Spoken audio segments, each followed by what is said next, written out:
And a very good Friday morning, afternoon, evening, everyone. Joe Benigno back with you again, the Older Pain Podcast. Friday, November 29th, Black Friday, as a matter of fact. Maybe you're in line right now or you've been in line since last night to get all the deals that are out there today. The insanity level will be high. Black Friday 2024. And the Joe Benigno Older Pain Podcast brought to you by the Hackensack Brewing Company, by Anita Discount Tire, by Manscaped, and cardwinners.net. Hope everybody had a great Thanksgiving yesterday.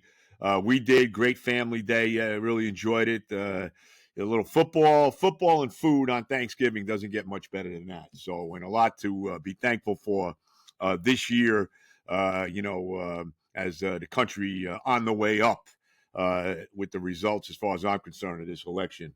But anyway, be that as it may. Interesting weekend, interesting day yesterday as far as the NFL is concerned. 3 games. We'll start with the Lion-Bear game because I'll tell you right now, if I am a Bear fan or, this head coach, Matt Eberflus, now the Bears have lost a lot of brutal games. I mean, you look, the Bears right now are sitting, what's their record now? 4-9? I believe is it 4-8 or 4-9, the Bears? Let me just make sure I got it 100% correct here. They're 4-8. The Bears are actually 4-8 after the loss yesterday. How many brutal losses have they had?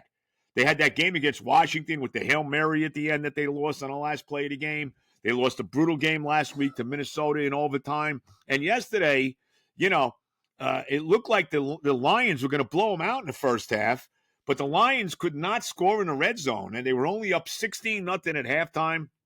Big play in the game early.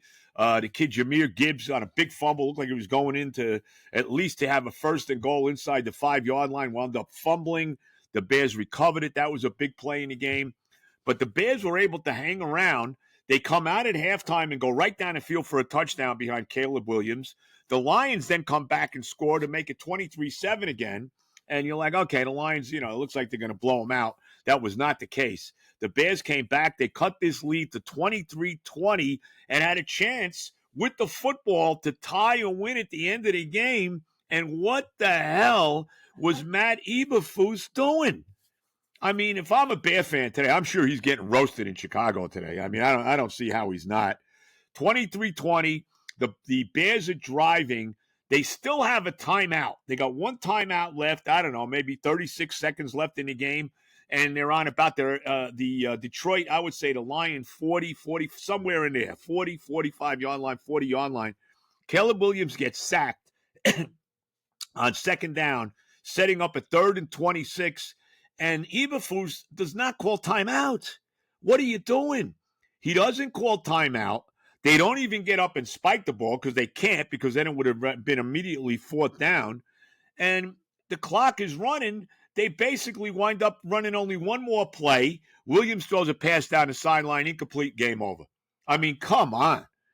I mean, I couldn't believe it. I mean, I'll tell you right now, like I said, the Chicago Bears, Caleb Williams looked pretty good. I was surprised. I thought they were going to get hammered. And you give them credit for coming out in the second half. They should have won the game. The Lions were hanging on for life support in this football game.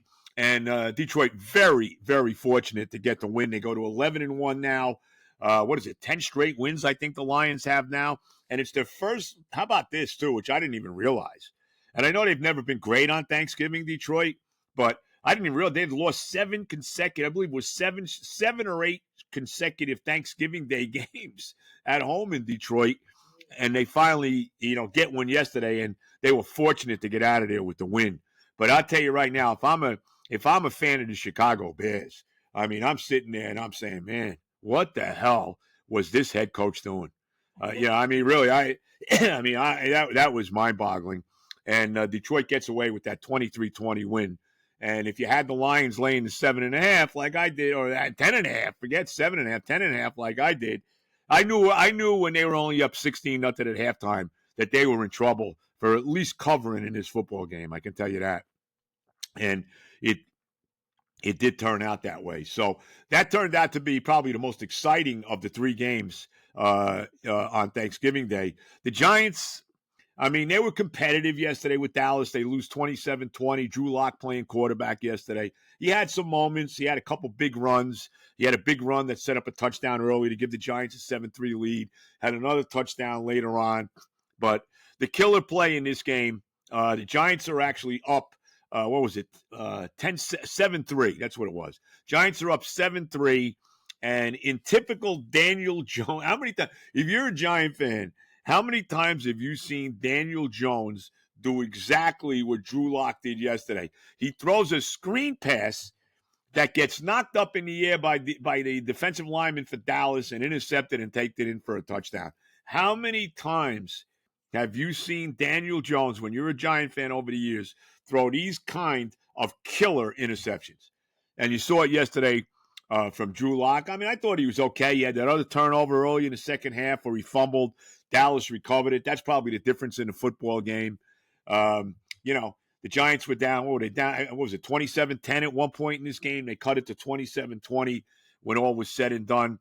Couldn't stop Dallas on that final third down that would have at least given the Giants a chance to come back and maybe tie or win the game. But, you're a Giant fan. Look, here's the bottom line on the football Giants right now. Daniel Jones gone. As a matter of fact, I'm sure people are aware he signed with Minnesota. So at least for the rest of the year, he's going to back up Sam Darnold there, which is a pretty good insurance policy if you're a Viking fan. But, Daniel Jones is gone. The Giants, look, the players don't tank. The players are out there playing hard. They played hard yesterday. They were trying to win the football game. There's no question about that. But the front office is tanking. They really don't want to win. They don't want to win. They want to get the high draft. They want to draft their quarterback of the future, in this upcoming draft. And we'll see. And I wonder about, Dable, Shane and Dable. I really do. I said all along that John Mara was going to allow these guys to draft their own quarterback. They were kind of stuck with Daniel Jones. Now, they did give him that, contract after they made the playoffs 2 years ago. And, that's come back to bite them. They paid Jones and let Saquon go. And how's that looking right now? Saquon's one of the leaders right now to get the MVP in the NFL. I mean, he's got to be up there with Josh Allen. I mean, to me, it's probably him and Allen 1-2 right now. But, so that didn't really work out for the Giants. But the Giants aren't really trying to win. But you wonder, and like I said all along, I think John Mara is going to allow Shane and Dable to draft their own quarterback. But if the Giants don't win another game, and they go like 2-15 to finish the season without winning a game at home. Remember, the Giants have not won a home game this year. What are they, 0-6, 0-7 at home? It's funny, Dallas had not won at home either going into yesterday's game, and they get their first win of the year at home by beating the Giants. They've won a couple games in a row now with Cooper Rush at quarterback. They're a little healthier, especially defensively. Micah Parsons is back, so a little healthier there in Dallas, who I still guess has a faint hope that they can maybe find their way into the playoffs as they sit there at 5-7. But just hideous. And what is it? I think it's now 15 out of the last 16 times they played that Dallas has beaten the Giants. So that beat continues. But I wonder if the Giants go 2-15, does Mara bring these guys back? I really wonder about that, man. That's a tough pill to swallow. So I really think that the Giants got to win a couple of games here, at least to ensure that Shane and Dable come back. Now, for what it's worth, the Giants were officially eliminated from the playoffs yesterday. They're 2-10 now on the season. It is football at MetLife Stadium this year has not been pretty, as we know. Certainly us Jet fans know about that, as well as we get ready to play our buddy Geno Smith and the Seattle Seahawks coming up on Sunday. So the Giants lose 27-20 to Dallas. I didn't see a lot of the night game. I had my I actually did my picks on Tuesday night with JJ, which is generally the picks I go with the same picks for the podcast. I was going to do a podcast Wednesday. There was too much going on with all the preparation for Thanksgiving, so we're doing the normal one here on Black Friday. But I did make two picks, and I'll give you my other three picks later on. Went 1-1 yesterday. I had Detroit laying the 10.5. Obviously, they didn't cover. And I had the Packers laying 3.5 last night against the Dolphins, and they beat them 30-17.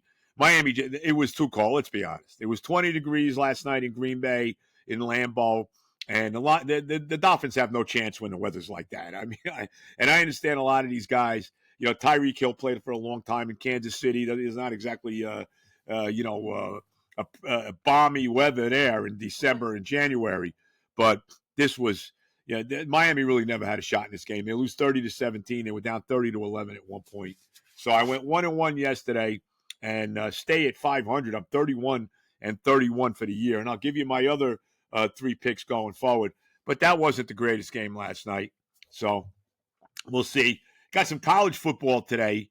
By the way, the Packers now go to, how about the Packers? They're 9-3. How about that division? The NFC North. I mean, how tough is the freaking NFC North? You got the Lions at 11-1. You got Minnesota at 9-2.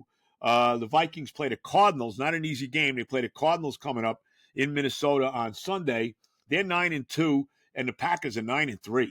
I mean, what a division that is. And the Bears are 4-8. And look, I mean, the Bears have lost a lot of brutal games, and they got nobody but themselves and their head coach, as far as I'm concerned, to complain about for the way they blew this game. Should have won the game yesterday. I won't say they blew it, but the coach not calling a timeout with a chance to at least tie the game in the closing seconds is just unforgivable. I mean, listen, there's no way that should be happening. But nevertheless, that division, outstanding. And it's amazing what Green Bay has done, isn't it? Here we are. We're the Jets. We've been waiting for a franchise quarterback since Joe Namath, 50 years ago now, 56 freaking years. And this team just goes from one franchise quarterback to another. They go from Brett Favre to Aaron Rodgers to Jordan Love. I mean, it's just, it's unbelievable. You can't make it up. And they just continue to win. LaFleur's done a tremendous job there. They go from one coach and they just keep winning. They go from Mike Sherman to Mike McCarthy to Matt LaFleur, and all they do is continue to win. And our franchise just continues to be in the shithouse. I mean, we got no coach. We got no general manager. What do we have? We have very little at this point in time. But I will give the rest of my picks later on. All right, let's jump over to the Jets. I keep hearing all this stuff, and I understand. It's been a bad year. Rodgers has had a bad year, no doubt about it. There's 6 games left. If Rodgers can play, I want to see him play. Where are we going?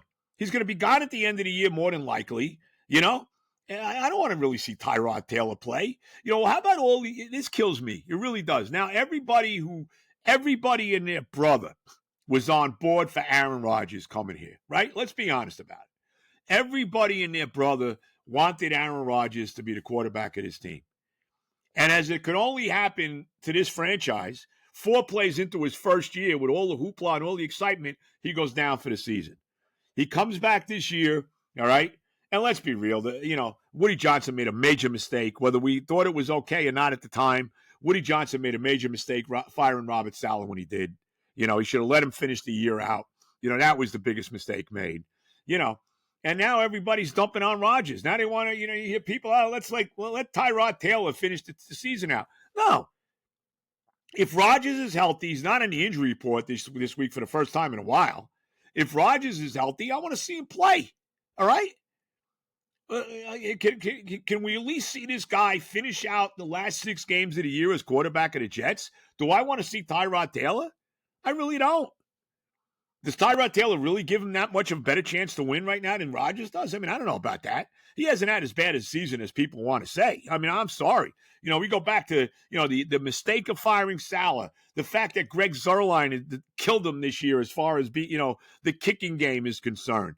Watching the defense give it up in games against New England and Minnesota when Rodgers had them, New England and Indianapolis, when Rodgers had them in position to win the game at the end. I don't want to hear it. I want to see him play. Let's see him finish his Jet career out here. Let's see how it finishes. And then next year, you go in a different direction. That's it. And I'm telling you, I want to see Rex Ryan. There's only 2 guys I want coaching my team. I either want Rex Ryan or Brian Flores. I don't want Aaron Glenn. I don't want this guy Johnson. I know Aaron Glenn was a very good Jet and all of that. I don't want a first-time coordinator coaching my football team. I really don't. I want Rex back. And now that Mike Tannenbaum has his firm, that is his consulting firm, at least it's Mike Tannenbaum and not at least a guy who knows and has been with the Jets that has a feel of what this organization is about. I'm okay with his firm finding our next coach and general manager, but I want to see Rex Ryan or Brian Flores. Give me one of those two guys. I'll be doing a dance, And then whoever the GM is the GM, and he's got to be on the same page with the coach. I told you I would have left Phil Savage alone and let him be the GM. Why not? Why not?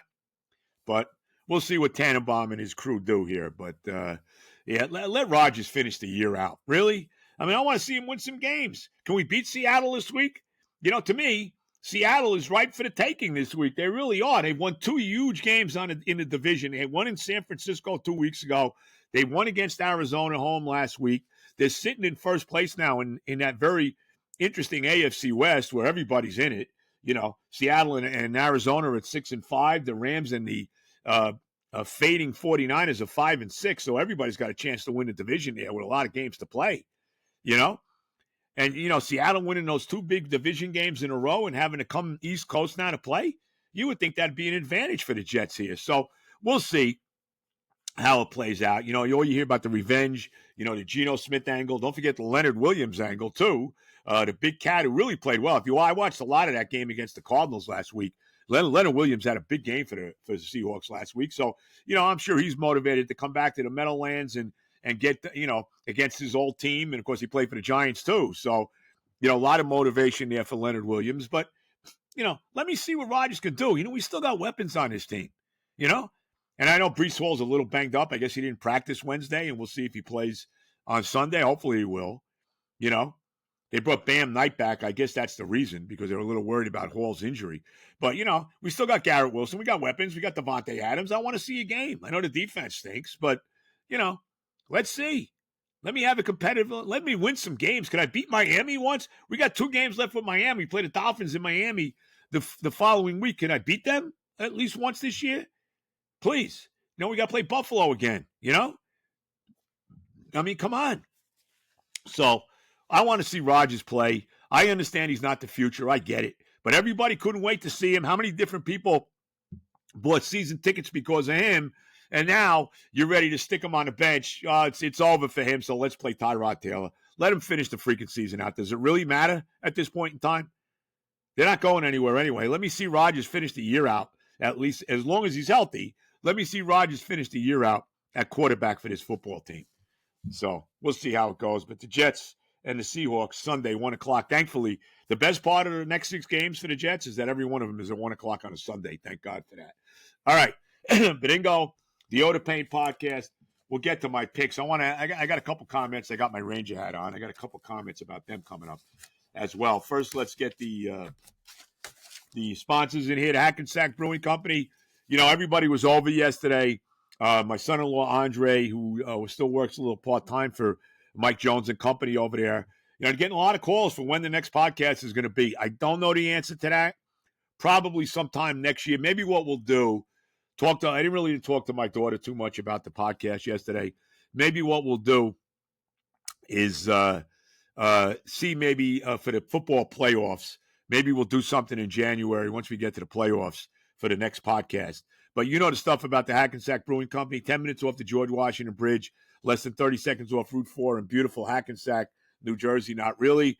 Tap room's open 4:30 to 10 Monday through Friday, 2 to 10 Saturday, 12 to 8 on Sunday, 78 Johnson Avenue in Hackensack, New Jersey, right behind the Tombstones. A lot of tombstones for the 2 football teams in New York. I can tell you that. Nevertheless, see Mike Jones, TJ. Check out my Oda Pain beer, probably in the Jet packaging right now. They'll take care of you. Remember, there's always 12 beers on tap, which you can enjoy inside the beer garden or in the spacious tap room. We'll let you know when the next live podcast is, the Hackensack Brewing Company. Now, about my son, Johnny. He was here yesterday with our grandson as well. So, you want to check that out. Our grandson, Gabriel, he was here. They had a great time. And Johnny is working today, though. Go check him out. If you need some work done on your car, check out Anita's Discount Tire. His boss, Ari, everybody over there, they'll take care of you. Tell them I sent you. You need tires. You need work on the car. You need your car inspected. Whatever you need, they'll get it done for you. And I know he's telling me they got a busy day planned over there today, but whatever. Go check him out. Anita Discount Tire, Westwood Avenue, beautiful Rivervale, New Jersey. Tell them I sent you Anita Discount Tire. Now, my friends at Manscaped, I I asked them as I cough up a lung here. God forbid I have any tissues, because why would I? Yeah, you want to grab me one, huh? As I'm a disaster here. Anyway, Manscaped, the Beard and Balls Bundle. Now, I've been telling you about Manscaped for a long time. Christmas is coming up. Manscaped has everything, from head to toe. We all know about the Ultra 5.0 Ultra Lawnmower, which takes care of the lower extremities, keeps you nice and tight down below. And also, as I've told you endlessly, gives you that illusion of extra inches. I mean, we've talked about it over and over again. And even if it's not real, that illusion is a good thing. You'll take it. So you got to check that out. But now you also have the Beard Hedger that takes care of you up top. So you got the Beard and Balls bundle up and down. And they really, let's be honest, Manscaped has everything. I mean, you name it, Manscaped has it. Remember, they got the scalp buffer to keep your scalp nice and limber and all of that. They got the great. I use this all the time now. They got the Manscaped shampoo and conditioner. I basically use it every day. I use it as a body wash as well. Makes me smell good. My wife actually wants to touch me, which is always a good thing. Thank God I want my wife to touch me. I know there's a lot of guys out there that probably wish their wife wouldn't touch them, but that's your problem. I don't have that, thank God. But anyway, I use the shampoo, the Manscaped shampoo. It's really terrific. I use it, like I said, and conditioner. I use it as a body wash as well. They got everything. They got underwear. I talk about the underwear, which I keep your balls in place. I play golf with it all the time. They got T-shirts. They got everything. Manscaped has it all, top to bottom. So check it out. The only way to go. And remember, if you want your grooming routine to be a one-and-done deal, the days of using the same trimmer on your face and your private parts are over, thanks to Manscaped. The Beard and Balls Bundle. Get 20% off and free shipping with the code OTAPAIN at manscaped.com. 20% off, free shipping with the code OTAPAIN at manscaped.com for the premium grooming experience. Trust Manscaped. Tell them Benigno sent you. Join the 11 million men worldwide who trusted Manscaped for all their grooming needs and get the Beard and Balls Bundle. And please, my friends at Manscaped, when are you going to make me the national spokesperson? I know I'm not very good looking. I know I'm an old man, but that's really what you want. You want the guy that looks like a real guy, You know what I'm saying? You don't want some pretty boy doing this, do you? Come on. It's Manscaped. Anyway, all right. Now, my buddy Avi, we thank you so much for bringing your business to us.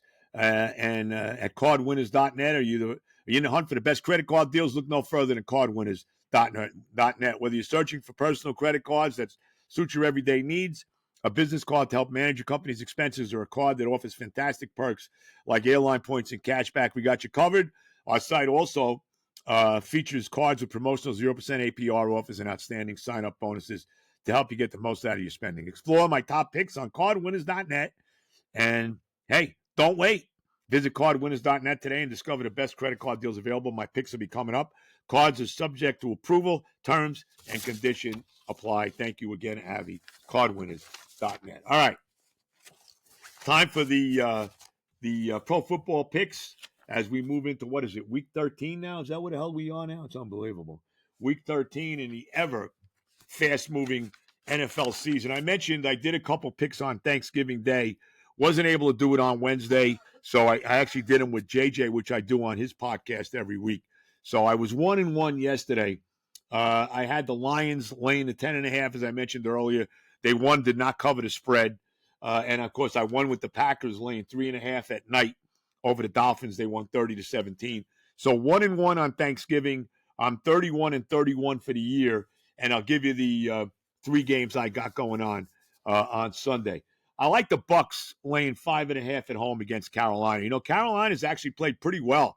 They won consecutive games. Remember, they beat the Saints. Then they went to Germany to beat the Giants. And they gave Kansas City all they wanted last week. It took a late drive by Patrick Mahomes and company to come down and kick a field goal to win that game over the Panthers 30-27. But I think the Bucs are ready to make a little bit of a run here. They had lost 4 in a row. They went into the Meadowlands last week and just blew the doors off the Giants, beat them 30-7. Really beat up Tommy DeVito to the point that he couldn't play yesterday against Dallas. I think the Bucs are ready to make a move in the NFC South, which is still up for grabs. They're 2 games behind Atlanta. Atlanta's at what are the Bucs now? 5-7, I believe they are. As I got to look because you never know because it's skewed a little bit. The Bucs are 5-6 right now, so they're only a game behind Atlanta. So that they split with Atlanta. The two, I think they split with them. They might play them again. I think they do play the Bucs one more time. Atlanta's lost 2 in a row. I think the Bucs are ready to make a move, and it's a division game. I realize it's at Carolina, but I think the Bucs are going to beat them up. You're only laying 5.5. Give me Tampa, Baker Mayfield and company laying 5.5 on the road in the division game against Carolina. That's actually game 3 of my 5 picks. Game 4, I like the Steelers. Anytime I can get Pittsburgh with points, even on the road, I'm taking them. I know it's a big game for the Bengals. The Bengals right now, they need to win. They're 4-7. You know, they're in trouble in a very tough division. You got Pittsburgh at 8-3, Baltimore at 8-4. Anytime I can get the Steelers with points, I'm taking them, especially coming off a loss. 10 days off after the loss to Cleveland, so I like them even more here. Give me Pittsburgh plus 2.5 in Cincinnati against the Bengals. That is game 4. And finally, you know, call me insane, okay? Call me crazy. I'm taking the Jets getting 1.5 against the Seahawks. You know, look, I mentioned this earlier. The game's at home. It's at MetLife. Seattle's coming off 2 big wins. They had a big win over the Niners a couple weeks ago, and then they beat the Cardinals last week. 2 big division wins. They're tied for first with Arizona. Actually got the lead over the tiebreaker. They're both 6-5 right now. They're coming east. It's really a 10 o'clock game for them. If the Jets are ever winning, this is a spot for the Jets to win a game. It really is. And I understand Geno Smith coming back to the Meadowlands. I understand Leonard Williams coming back to the Meadowlands. I get all that. I think Rodgers is a little ticked off here. I think he's got a little bit of a chip on his shoulder. Everybody's getting ready to get rid of him. They're dumping on him. You know, he's getting all the criticism for what's happened this year, which I think is completely unfair. You know, everybody wanted him. I think you're going to see a big game out of Rodgers on Sunday. I really do. I don't know what the defense is going to do, but I think the offense is going to give you something here. Hopefully, Breece Hall plays. He was a little banged up coming off of the Colt game. I mean, he did have 2 weeks to rest up, so we'll see. I know he didn't practice the other day, but I'm holding my nose. I'm doing it now, and I'm taking the Jets, getting the 1.5 at home against Seattle Sunday. Believe me, if they don't win this game, there's no more of me picking the Jets the rest of the year. So, but I'm taking a shot this year. So give me the Jets plus 1.5 at home against the Seahawks. So Benigno picks, as I said, for week 13. Already, I lost with the Lions laying that 10.5 against the Bears. They didn't cover. I won with the Packers laying the 3.5 against Miami. They won by 30-17. Give me the Bucs minus 5.5 in Carolina against the Panthers. Give me the Steelers getting 2.5 in Cincinnati against the Bengals. And in my hold my nose pick, give me the Jets plus 1.5 at home on Sunday against the Seattle Seahawks. The Joe Benigno Pro Football Picks, Week 13 in the NFL. Big weekend in college football. A lot of big games, coming up this weekend. Probably the biggest game of the weekend is the Texas A&M game coming up in College Station on Saturday night. The winner of that game will go to the SEC championship game and play Georgia. The loser of the game, if it's Texas, probably doesn't kill them. I think Texas, even if they lose, they only have the one loss, and that was to Georgia earlier in the year. I think even if Texas loses to Texas A&M, they're probably still going to get in the playoff. I'm not sure about that. The only way A&M gets in the playoff, because they have 3 losses, even though they got 2 in the conference. Remember, they lost to Notre Dame to start the year. I think the only way A&M gets in the playoffs is they got to win the SEC championship. So that's probably the biggest game of the weekend. You do have the Ohio State-Michigan game, which is, lost a lot of its luster. Michigan, not the same team it's been in years gone by. Plus, the game is in Columbus. And it's a game that Ohio State needs. If they win the game, they automatically go to the Big Ten championship game and they'll play Oregon, a rematch against Oregon that beat them earlier in the year. That's Ohio State's only loss. Oregon's still undefeated in the Big Ten. So you got some big games coming up there. You got games that, you got that the Miami game coming up against Syracuse on Saturday. Miami wins that game. They go to the ACC championship game. They'll play SMU, amazingly enough, their first year in the league, and they're in the championship game. If they lose Miami, then Clemson, because this game, Clemson plays South Carolina. That's a good game coming up Saturday, but it has no bearing at all on the ACC championship because it's an out-of-conference game, South Carolina and the SEC. So if Miami loses to Syracuse, then Clemson will play SMU for the ACC title, and that's probably going to be a one bid league. The winner of the ACC championship game will get in, and that's it. And there's a good chance that you may have 4 teams out of the Big Ten. Think about it. You may see Oregon, Ohio State, a one-loss Penn State team who plays Maryland this week and should beat them, and a one-loss Indiana team who plays Purdue this week and should beat them.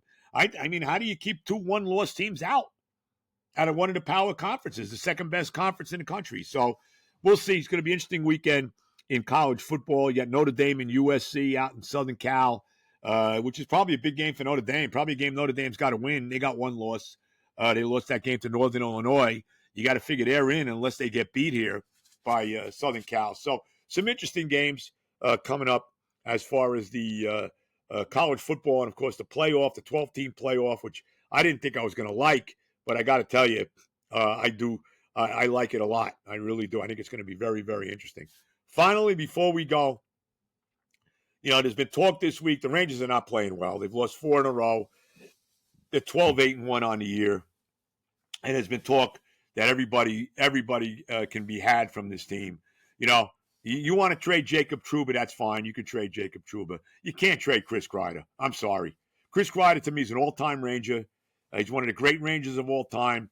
He's had some tremendous – what he did last year, we'll never forget the third period in Carolina last year in the playoffs in the second round. After the Rangers had jumped out to that 3-0 lead, they lose those next 2 games. They looked like they were in trouble to lose that game in Carolina as well. And who knows what would have happened in the 7th game back at the Garden.